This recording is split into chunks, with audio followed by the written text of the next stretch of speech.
Hello everyone, this is Kirk Kaplor. So ayan guys, nandito tayo sa video ko. So kunting tips na naman tayo ngayon sa video ko. So yung pag-uusapan natin is normal talaga guys sa network marketing na mayroong mga tao na ayaw nila sa ganitong business. So hayaan mo lang sila.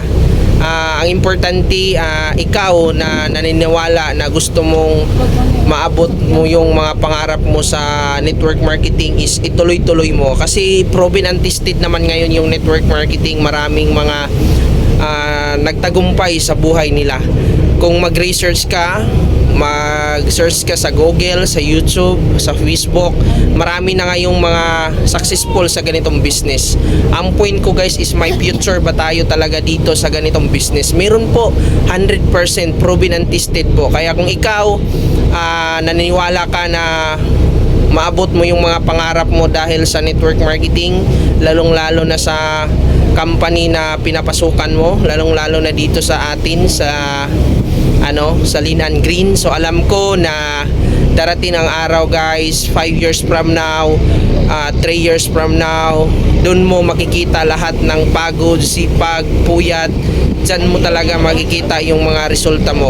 Kasi yung mga successful sa ganitong industry, hindi naman 1 month, hindi naman sila ganun 1 year, nasa 3 to 5 years talaga yan, nagkakaresulta talaga sila. So yung point ko dito guys, kung ikaw ay bago ka pa lang sa network marketing, huwag kang mawala ng pag-asa. Ang gawin mo is pag-aralan mo ng mabuti kung paano gawin yung business, umatin ka sa mga training para alam mo or meron kang idea paano gawin yung business para hindi ka kumbaga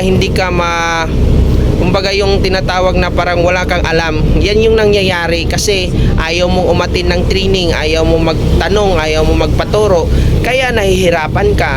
So ngayon guys, bigyan kita ng tips para magkaroon ka ng tamang direction sa network marketing. Number 1, study the business. Pag-aralan mo yung business natin.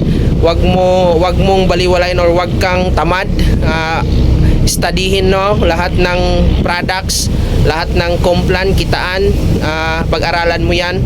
Pangalawa guys, umatin ka sa mga training. Napaka-importante yung mga training, mapa-online or offline. Umatin ka, may bayad man or wala, umatin ka, kasi yan lang yung bonus mo para magkaroon ka ng sapat na knowledge.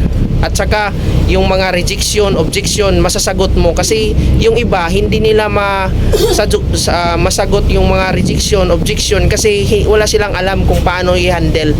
Pangatlo guys is biggest why. Bigyan mo ng rason bakit gawin mo yung ganitong business. Bigyan mo ng rason yung sarili mo bakit gawin mo to.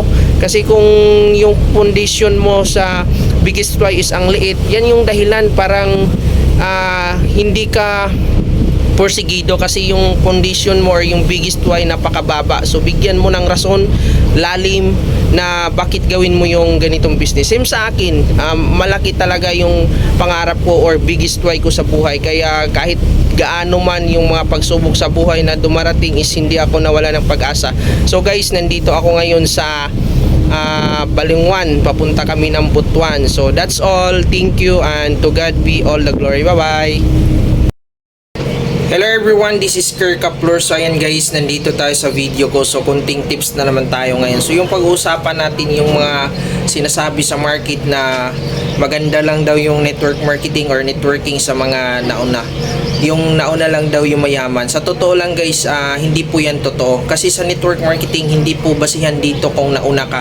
Yung basihan dito kung gaano ka kaseryoso, gaano ka magtrabaho, gaano ka kasipag. Yan po yung mga base. At the same time, hindi ka titigil. Yan yung mga tao na kumikita talaga sa network marketing. Hindi yung nauna ka, kikita ka or yayaman ka.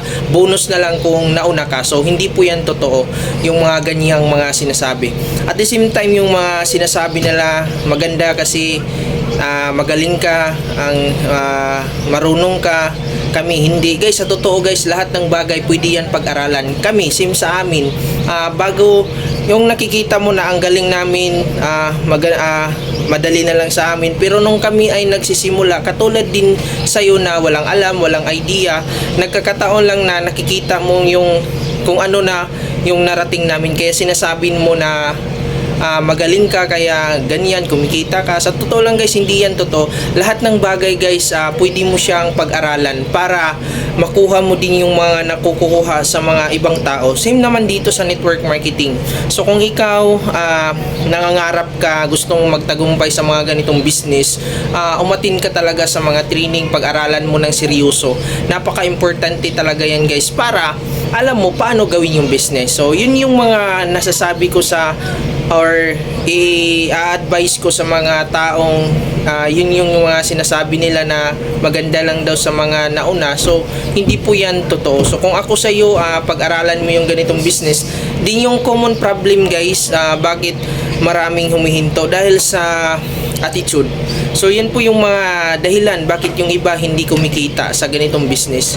So kung ako sa iyo guys, pag-aralan mo yung business, at the same time yung attitude mo, tanggalin mo yung mga word na alam ko na yan yung mga magpapabagal sa iyo. Always empty cup, tapos makinig ka sa mga tao kung sino man yung mga nagtuturo sa iyo sa mga ganitong business para may alam ka, may idea ka paano gawin yung business. Kasi nagkakamali tayo ng mga sinasabi, hindi mo yan pinag-aralan, kaya yun yung nasasabi mo. So kung ako sa'yo, magtanong ka, tapos wag mong isipin na mahirap to. Lahat ng bagay guys pwede talaga pag-aralan. So yun lang, I hope meron kang natutunan sa video ko. Ngayon guys, papunta po ako ng Camiguin. So nandito ako ngayon sa Balinghoan. So that's all. Thank you and to God be all the glory. Bye bye. Hello everyone, this is Kirk Kaplor. So ayan guys, nandito tayo sa video ko. So kunting tips na naman tayo ngayon. So yung pag-uusapan natin is all about right mindset. Napaka-importante guys sa buhay natin na meron tayong tinatawag na right mindset. Kasi isa to sa way para magtagumpay ka sa buhay or upang maabot mo yung mga pangarap mo sa buhay. Kasi nagkakaiba kasi tayo ng mindset. Baka kasi kontento ka na makakain sa isang araw. Baka kasi comfortable ka na kung ano yung sitwasyon mo sa buhay ngayon, kaya hindi lumabas yung galing mo, hindi lumabas yung talent mo or mga skills mo kasi kontento ka na. So yan yung pinaka dapat mong malaman, na dapat i-align or ayusin mo yung mindset mo. Baka kasi okay ka na mamatay sa mundong na to na wala kang something na naitira sa pamilya mo. So yung point ko dito guys, hindi masama mangarap ng mataas, hindi masama magkakaroon ka ng mga magagandang bahay, sasakyan, pera. Pero yung point ko lang naman dito guys is kailangan mong malaman na at least yung mga naiwan sa buhay natin or mahal natin sa buhay, hindi sila maghihirap. Yan po yung yan yung dapat mong intindihin, na nagsisikap ka, nangarap ka ngayon kasi para to sa family mo, na malay mo mawawala tayo sa mundong to, at least meron tayong napamana or meron tayong nabigay na magandang future sa kanila. So yun dapat yung malaman, na dapat ayusin mo yung mindset mo. Huwag kang magiging kontento kung ano yung sitwasyon mo ngayon. Yung dapat mong gawin is magsikap ka, mangarap ka.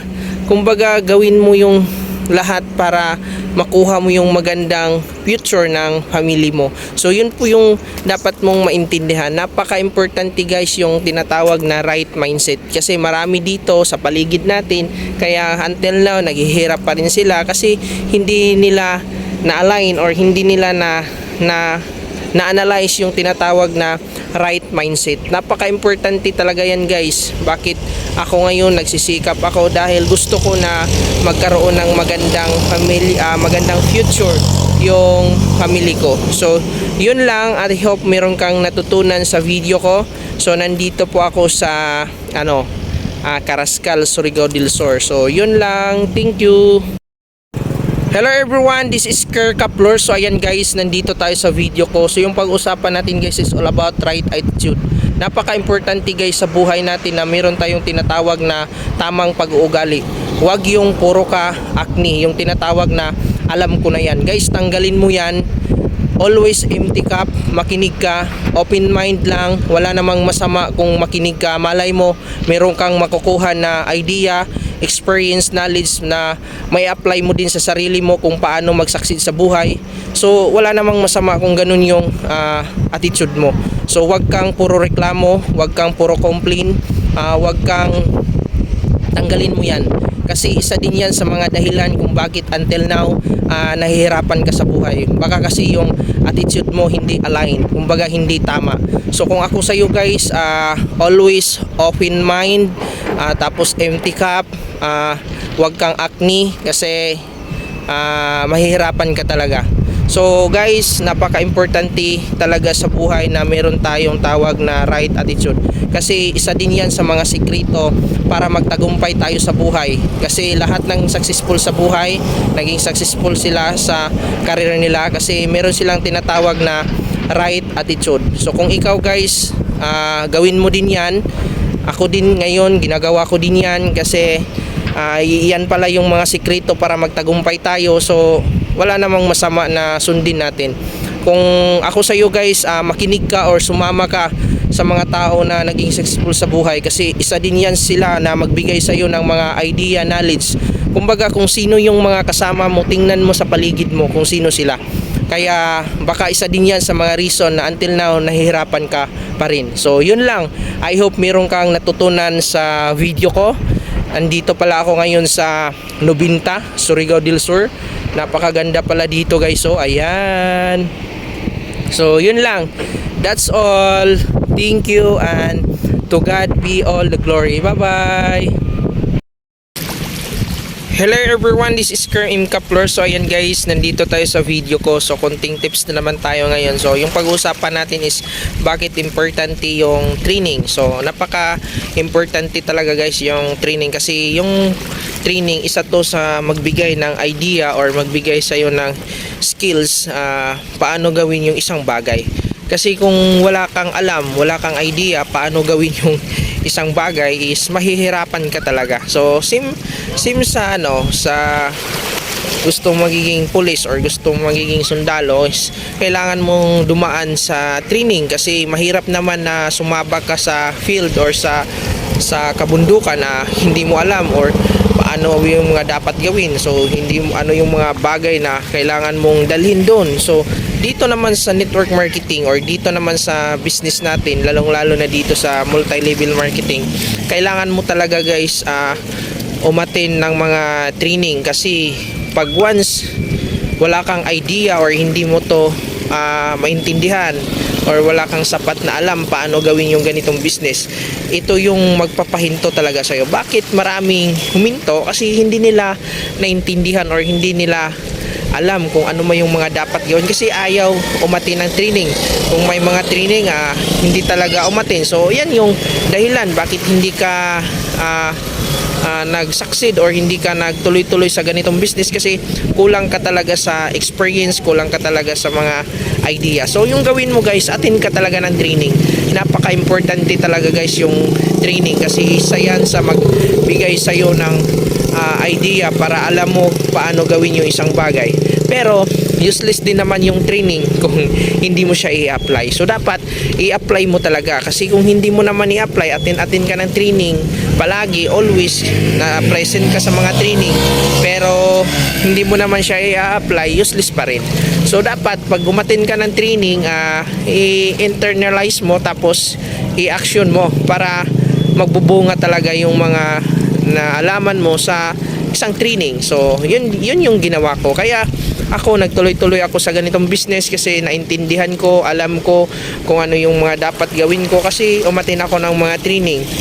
Kaya kung ikaw gusto mo na maging katulad sa akin or gusto mo na magiging successful sa ganitong business, umattend ka sa training. Napaka-importante talaga guys yung training. Ako na yung nagsasabi sa iyo bakit ako nagtuloy-tuloy kasi dahil ito sa mga training kasi alam ko kung ano yung dapat gawin. So kung ikaw gusto mo mag-succeed sa ganitong business, attend ka palagi sa mga training. So yan lang naman talaga yung puhunan mo na magkakaroon ka ng idea or kahit saan ka man, yun din naman yung dapat gawin, attend ka talaga ng mga training. So yun lang, at least meron kang nakukuhang kunting idea sa vlog ko. So that's all. Thank you and to God be all the glory. So andito ako sa seaside sa Clubbers, Surigao del Norte.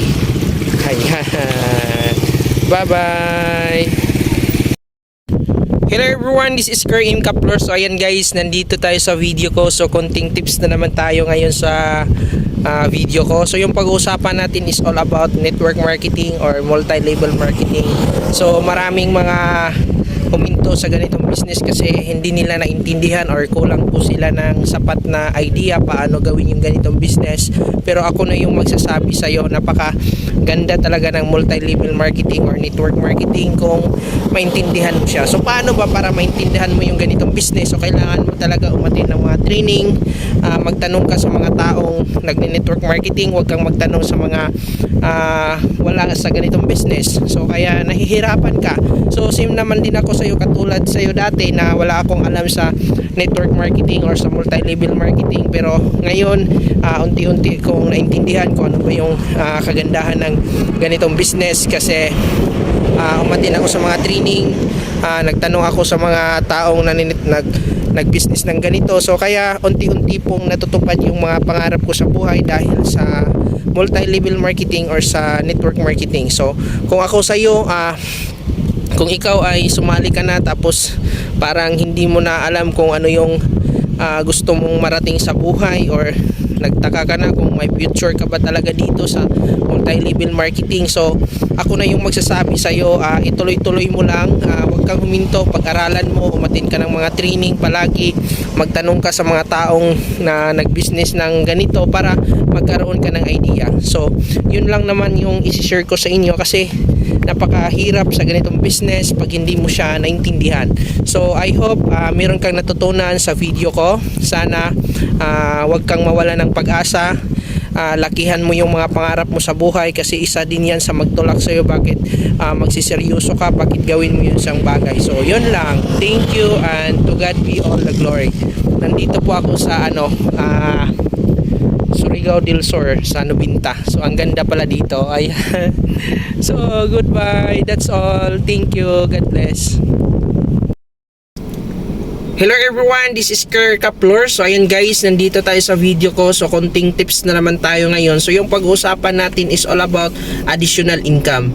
Napaka-importante ngayon guys sa buhay natin na magkaroon tayo ng additional income or extra income kasi napapansin mo lalong tumataas yung panahon, mas lalong tumataas yung mga bilihin. Kumbaga yung 100,000 mo kung ibili mo dati, marami pang mabibili, pero kung ibili mo siya ngayon, kunti na lang. So ang point ko guys, magkaroon ka talaga ng additional income or extra income para hindi ka talaga gipit sa buhay or hindi palagi short yung source of income mo or yung sahod mo, hindi kulang-kulang.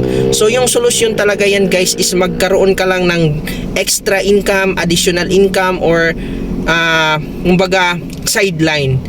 Yung pagkaroon ng mga ganyang pagkakitaan, nasa iyo na kung ano yung papasukin mo. Depende na sa iyo, basta alam mo na legal siya at saka hindi siya scam. So go, wag kang mahiya, at the same time wag mong ikakahiya kung professional ka man tapos nagkakaroon ka ng mga extra income kasi yan yung nangyayari ngayon. Ayaw ko kasi nakakahiya kasi isa naman akong professional. So wag kang ganon, lalong-lalo na sa mga hindi professional. Kailangan mo talaga ng extra income or additional income kasi pag hindi mo yan gawin, yan yung reason until now bakit marami tayong mga kababayan na naghihirap sa buhay. So hindi naman natin yan mabiblame kasi nasa kanila naman yan kung ano yung desisyon nila, kung ano yung gusto nila sa buhay. Pero yung point ko lang naman guys dito, kung gusto mo talaga na magkaroon ka ng or umbaga hindi ka palaging gipit, yan naman yung talaga yung solusyon. Hindi mo naman yan hintayin na kailangan ka pang bigyan sa gobyerno or bigyan ka ng blessing. Wag kang, dapat dito guys sa buhay, kailangan mo talaga na magiging madiskarte ka at magiging palaban ka. Wag kang puro reklamo, wag kang mahiya, wag kang palaging complain. Napaka-importante guys sa buhay natin na magiging diskarte ka. Basta alam mo yung papasukan mo is legal, hindi siya scam. Napaka-importante talaga guys sa buhay natin na magkaroon tayo ng additional income para hindi tayo palaging short, hindi tayo palaging gipit. So yan naman talaga yung dapat mong gawin guys para hindi ka ganyan or hindi ka magiging kulang-kulang sa mga expenses mo. So I hope guys meron kang natutunan sa video ko. Napaka-importante guys yung kumbaga yung pinag-uusapan natin ngayon is all about additional income, di ba? So yun lang, at least meron kang kunting idea. So that's all. Thank you and to God be all the glory. Bye bye.